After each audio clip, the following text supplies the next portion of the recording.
Salas de cinema cada vez mais cheias se contrastam com as dificuldades na produção do audiovisual. Assunto da nossa conversa em estúdio com o cineasta mineiro Hélder Quiroga. Já pensou em unir a educação tradicional com aulas envolvendo produções cinematográficas? E como é a receptividade do público em relação às produções audiovisuais brasileiras? Isso e muito mais você confere agora no Interface.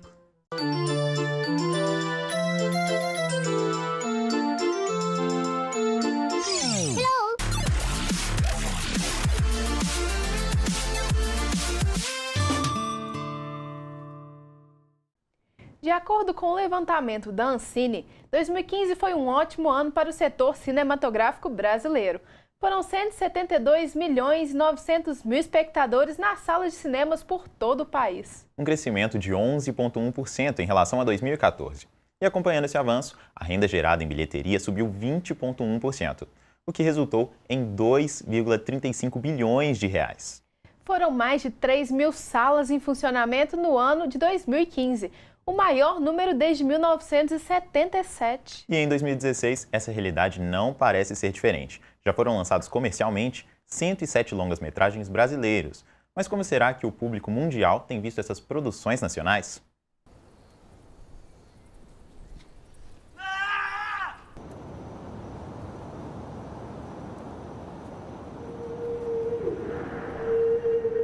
Eu assisto, assim, bastante agora, mas antes eu não assistia muito. Sim, consumo. Por quê? Eu gosto da qualidade também, não são todos. Bem pouco, E por quê? porque eu prefiro os internacionais, acho eles melhores. Só quando eu vou no cinema, em casa eu não consumo. Eu assisto, e assisto muitos. O cinema brasileiro não tem mesmo unanimidade do público. Ele passa por uma grande dificuldade de aceitação da população aqui mesmo do Brasil. E para falar mais sobre isso, nós vamos conversar com algumas pessoas e saber a opinião delas. Eu acho que tem muita diversidade, não é? Aqui no Brasil, então tem essa coisa que você tem muitos cinemas diferentes dentro do mesmo país, não é tudo igual. Eu acho, além do território ser muito vasto e muito rico, você tem toda uma diferente abordagem ao cinema e a ideia de contar uma história ou de falar de um problema, o que seja, e que faz com que, na verdade, há uma história comum e um património comum do cinema brasileiro, mas há muitas abordagens diferentes e muita riqueza e muita energia nessa forma de fazer cinema aqui. É muito difícil dizer o que há de mais atrativo nas produções brasileiras, porque elas são diversas e é disso que gostamos mais no Brasil. As propostas, as ideias, o imaginário.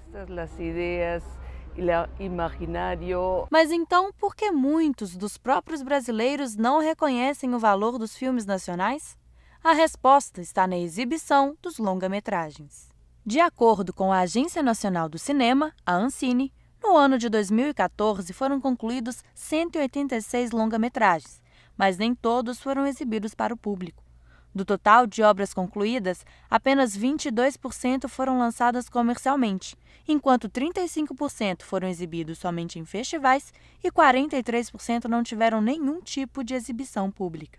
Tem filmes que têm uma circulação maior fora do Brasil do que aqui dentro. A ideia, tanto para nós ou como para o cinema brasileiro, é fazer parcerias, né, criativas e que promova a distribuição também, que esses filmes comecem a circular. Quando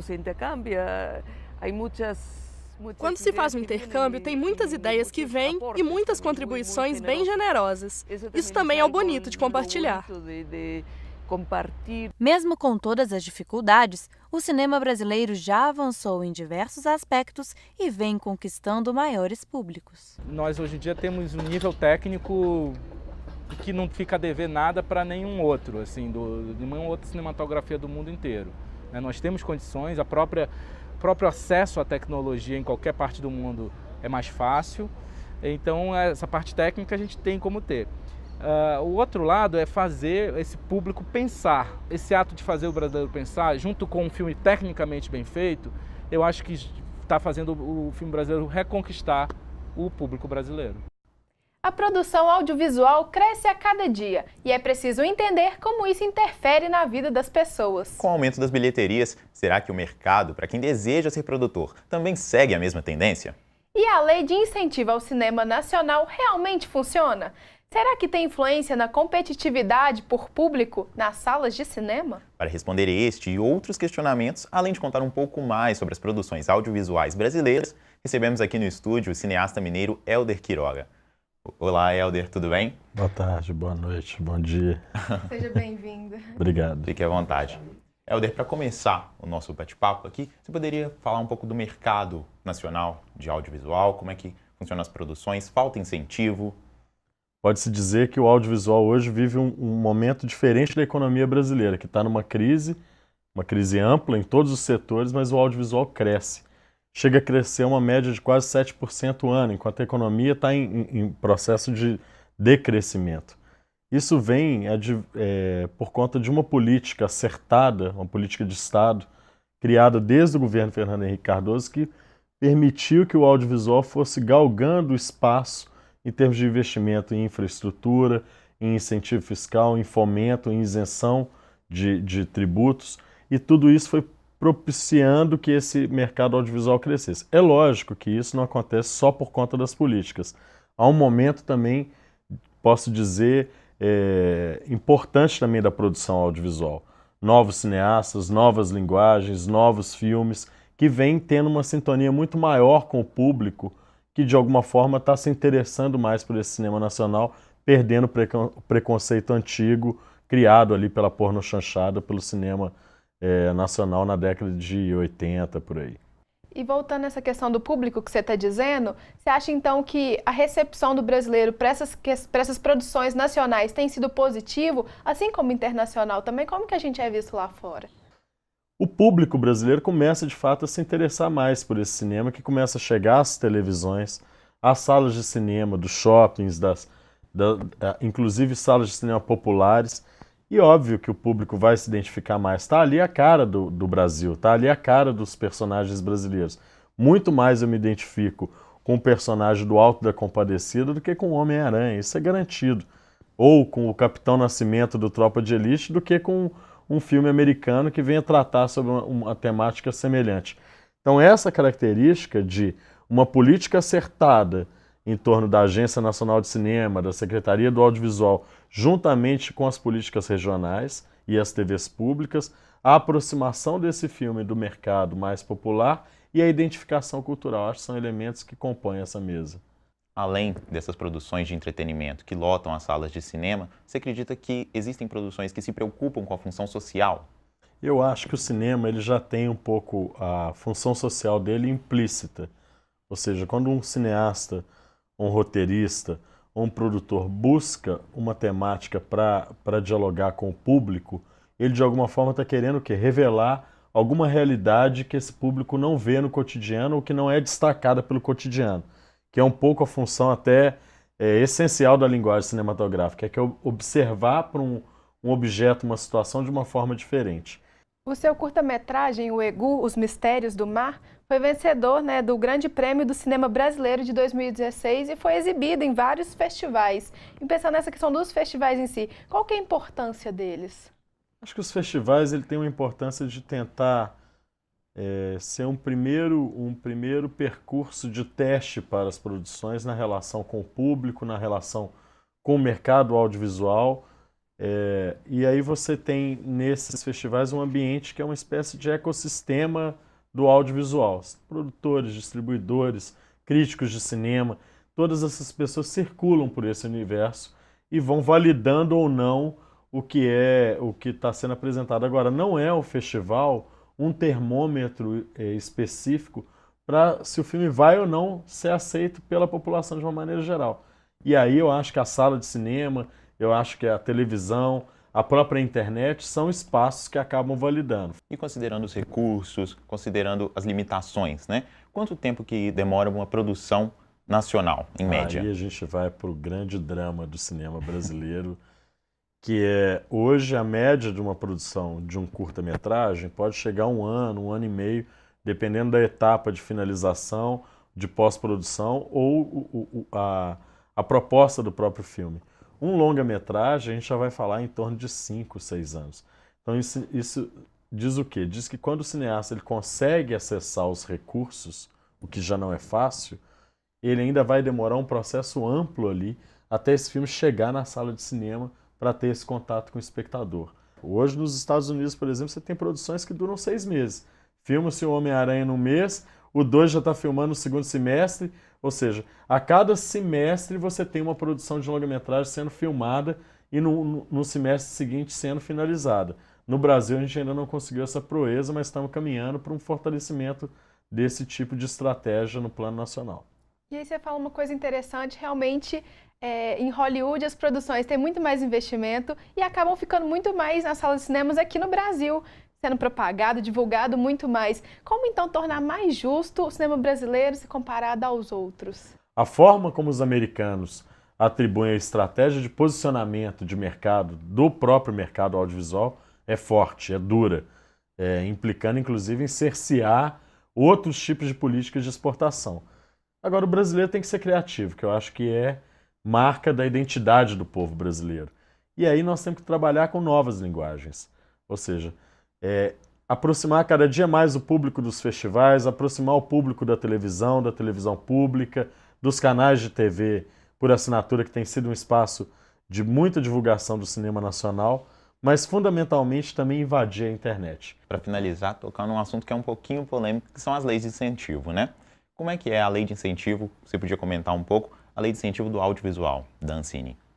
Eu acredito que a gente tenha muitas falhas, que de fato a política de audiovisual no Brasil ainda falta muito para amadurecer. Mas vamos dizer que a gente está dando passos largos nos últimos 10 anos em relação a essa política, que se fortalece muito na gestão Lula e Dilma, mas que vem desde a era FHC e que traz hoje uma possibilidade de uma política de Estado, uma política permanente de incentivo a essa produção. O importante é que a gente está caminhando, então. Caminhando bem. Então, muito obrigada pela entrevista, foi um prazer te receber aqui hoje. Obrigado a vocês e obrigado à TV PUC e a todo mundo que assiste esse programa, que certamente vem para clarear os olhares do cinema brasileiro. É isso aí. E nós vamos para um rápido intervalo, mas voltamos já já.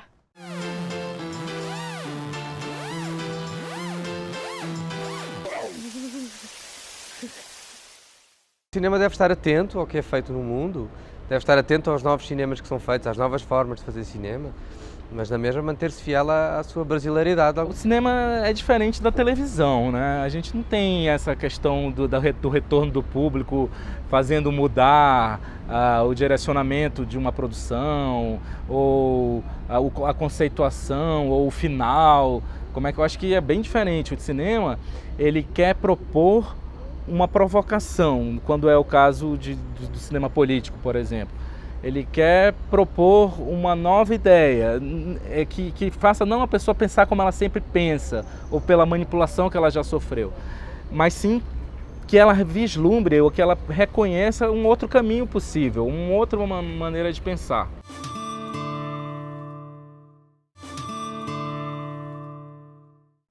Divertir e ensinar. A junção entre o audiovisual e a educação básica infantil pode ser uma alternativa para conquistar o engajamento de muitos alunos. Além disso, o cinema é capaz de conscientizar, sensibilizar, envolver e alertar para importantes questões do dia a dia. Pois é, mas a tarefa não é simples assim. É preciso investimento para que as escolas possam estimular a interação de jovens e crianças com as produções nacionais. E o que será que as crianças pensam da união entre o audiovisual e as aulas tradicionais? Isso você descobre na matéria a seguir.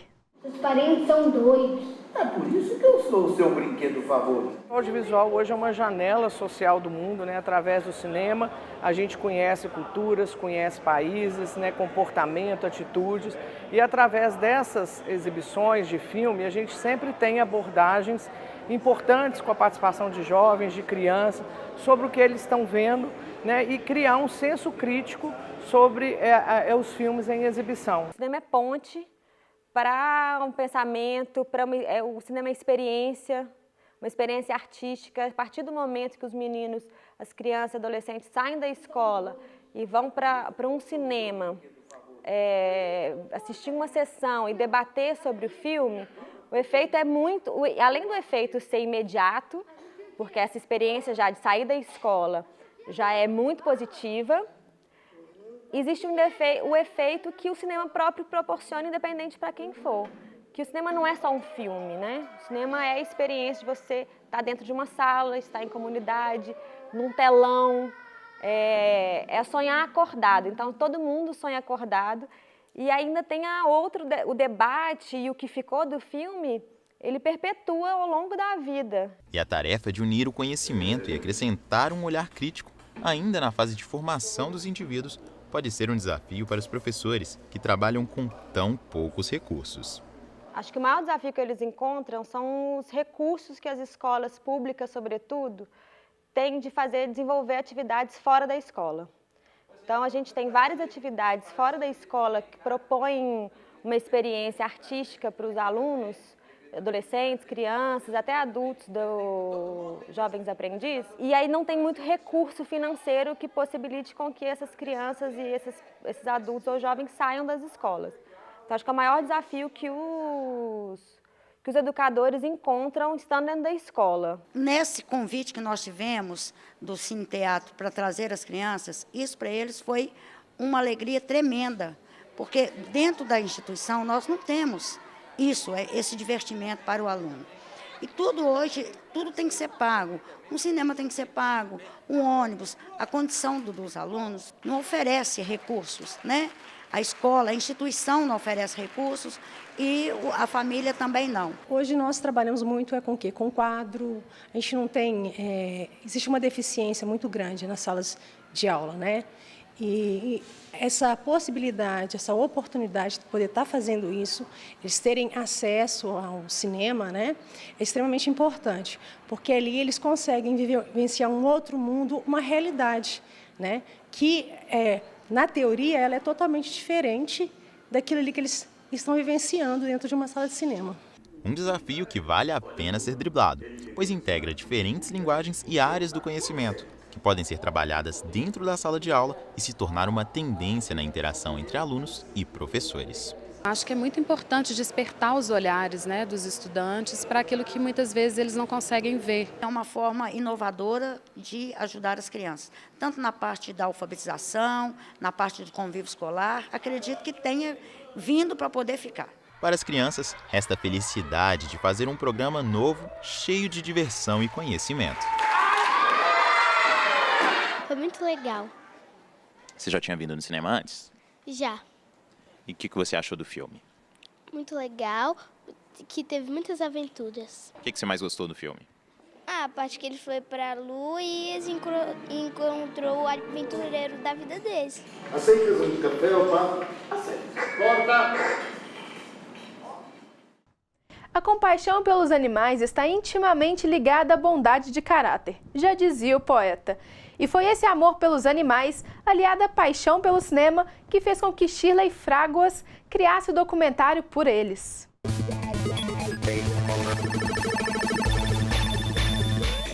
Meu nome é Shirley Fraguas, eu sou fotógrafa, cineasta e tenho empreendimentos também e tenho 46 anos. O meu primeiro documentário foi em 2006, ele chama Salve-os Quem Puder e tem um cunho social sim, porque ele é sobre protetores de animais de Belo Horizonte. Os meus curtas-metragens geralmente são casos de amigos que me contam suas histórias e eu sempre acho muito interessante.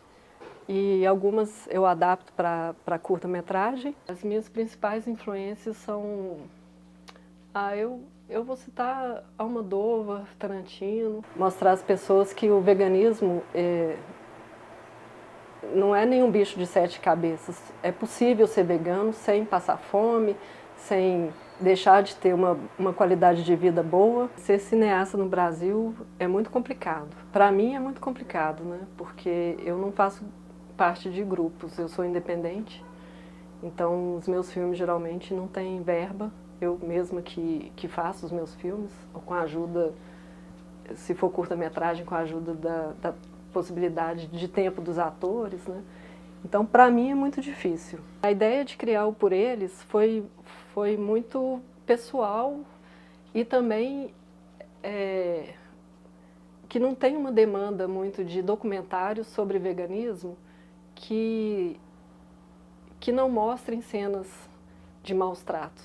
O Por Eles, ele não tem cenas de maus tratos, são só depoimentos. Com o meu documentário Por Eles, eu espero causar um impacto positivo nas pessoas, mostrando que o veganismo é possível a gente viver sem essa crueldade enorme que a indústria causa nos animais. O legado que eu pretendo deixar é a consciência, né? Mostrar para as pessoas que os animais, eles são sencientes, eles têm sentimentos, eles sentem dor, sentem alegria. E a minha forma de mostrar isso, de conseguir expressar com o meu trabalho, é mostrando isso em vídeo, em fotografia e vídeo. O meu conselho é se você tem um sonho, ir atrás dele, né? Como eu falei, eu sempre gostei de fazer cinema, faço do meu jeito, sem verba. O meu conselho para quem quer ser vegano é deixar de lado aquela frase assim, é difícil ser vegano. Não é difícil. Se você tem a vontade, se você tem um desejo e principalmente o respeito pelo animal, você vai ser vegano. Vai diminuindo a cidade, vai aumentando a simpatia. Quanto menor a casinha, mais sincero o bom dia. A música Simplicidade, do Pato Fu, retrata bem a gentileza, que é mais farta nas pequenas cidades, mas não extinta nas metrópoles. Basta uma quebra na rotina para mostrar que a gentileza não depende de endereço.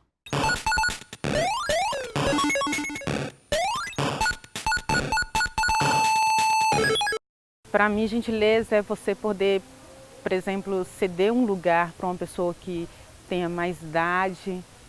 Para mim isso é crucial. É você saber olhar o outro. É você saber que não se transita só em âmbito privado, que quando você transita em âmbito público, sempre tem um outro junto de você. É tratar bem as pessoas em qualquer situação, sem preocupar se é algum amigo, um desconhecido, um parente, sem importar quem. Gentileza pode ser tanta coisa que, olhando assim, não parece encaixar na matemática frenética dos passos contados, dos olhares treinados, dos ouvidos apurados para a sobrevivência no caos. Gentileza é do tipo que parece escapar do nosso dia a dia, ganhando espaço na agenda vez ou outra, nas horinhas vagas. Pode chegar a ser tão rara que, quando nos deparamos com ela, somos capazes de contrariar nosso corpo treinado para a pressa, só para congelar uma imagem que foge do nosso roteiro diário. No dia a dia, eu acho que falta gentileza, o respeito com o próximo. Muitas vezes eu vejo pessoas não respeitando as outras, falando de forma grosseira. No trato entre as pessoas. Ele disse que eu falei da divisão de espaço, no trânsito. É um exemplo muito contundente disso. Falta gentileza, assim, num por favor, um obrigado, as coisas mais simples, assim, para fazer o dia da pessoa ser melhor, né? E tanto é assim que às vezes é preciso criar uma agenda específica, um encontro carimbado para lembrar que gentileza é do ser humano, não importa onde ele esteja. Ser cortês é algo para se pôr na bagagem, assim como uma roupa ou outro acessório qualquer, e foi isso que o circuito da Praça da Liberdade fez com o encontro num ambiente gentil por natureza. Pôs todo mundo em um mesmo ritmo para mostrar que o corpo ganha molejo quando a vontade de aprender é somada à gentileza de ensinar. Também pôs no meio do caminho animais de olhares apelativos para, no clique da consciência, despertar a gentileza com os bichinhos, que muitas vezes são bem mais gentis que muita gente por aí. São de cenas como essas, de gente equilibrada, ensinando os outros a se equilibrar, que estamos carentes nessa vida de cordas bambas, carentes de pessoas que espremem dentro dos figurinos as almas gigantes do sorriso, fazendo a gentileza de nos alegrar. Carentes até mesmo da gentileza desses pássaros que trazem uma sinfonia bem diferente daquelas buzinas que insistem em nos lembrar que tudo na metrópole é cronometrado. Quero mais dias como esse, onde a simples harmonia das cores faz dos movimentos arte. Quero deixar de olhar os semáforos para ver telões com mensagens bem mais interessantes. Quero mais dias que permitam ver em um único quadro o desabafo de tantas e tantas pessoas que, estando ao nosso lado, não têm coragem para se expressar. Gentileza gera gentileza, e nem é preciso ser profeta para se lembrar. Mas obrigado por me ouvir. Foi um prazer estar com você. Espero ter outras conversas assim. E o nosso programa fica por aqui, mas semana que vem estaremos de volta com mais Interface. E se você quiser rever esta ou outra edição do Interface, não deixe de conferir o canal da PUC TV no YouTube. Até semana que vem!